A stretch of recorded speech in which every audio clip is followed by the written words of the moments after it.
peut craindre que des droits qui ont été acquis au cours des dernières années soient remis en cause. Bonjour Tétu. Hugo Bouvard, sociologue et spécialiste des questions LGBT+, aux États-Unis, revient sur les risques qu'encourent les personnes queer après la réélection de Donald Trump. Pendant le premier mandat de Donald Trump, il y a eu des choses qui se sont passées très rapidement, alors que pourtant, pendant la campagne, il avait laissé entendre qu'il était un candidat et serait un président gay-friendly. As your president, I will do everything in my power to protect our LGBTQ citizens. Et pourtant, dès le premier jour, le site de la Maison-Blanche a été nettoyé de toutes les mentions comme LGBT, orientation sexuelle, identité de genre. Donc ça a été des choses très rapidement mises en place et très symboliques. Depuis plusieurs années, il prépare son retour au pouvoir. Trump's advisors have created a 900-page blueprint they're calling Project 2025, detailing everything else they plan to do in a second term.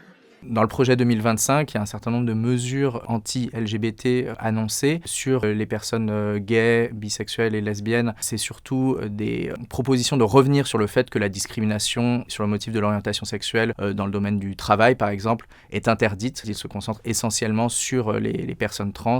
Et Trump n'a pas fait grand mystère du fait qu'il allait soutenir les initiatives qui visent à restreindre les droits des personnes trans. With the stroke of my pen on day one, we're going to stop the transgender lunacy. I will sign executive orders to end child sexual mutilation, get transgender out of the military and out of our elementary schools and middle schools and high schools.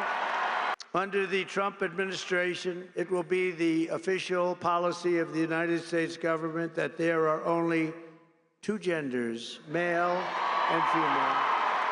Au sein même de la Chambre des représentants, il y a une élue démocrate trans élue pour la première fois qui s'appelle Sarah McBride et les républicains ont déjà annoncé qu'ils allaient passer un règlement interne à la Chambre pour qu'elle n'ait pas le droit d'utiliser les toilettes pour femmes. Les personnes trans s'organisent déjà pour essayer de faire face à cette vague de répression qui s'annonce en s'assurant d'avoir des papiers d'identité conformes à leur genre. Certaines collectivités locales, je pense par exemple à l'État de Californie, qui a annoncé qu'ils allaient essayer de passer un certain nombre de mesures qui permettraient de garantir que certains droits ne soient pas abrogés. We're not going to shrink and we're not going to shy or fall prey to the rhetoric around demeaning and belittling vulnerable communities, scapegoating vulnerable communities. We're going to have their back. We're going to have your back.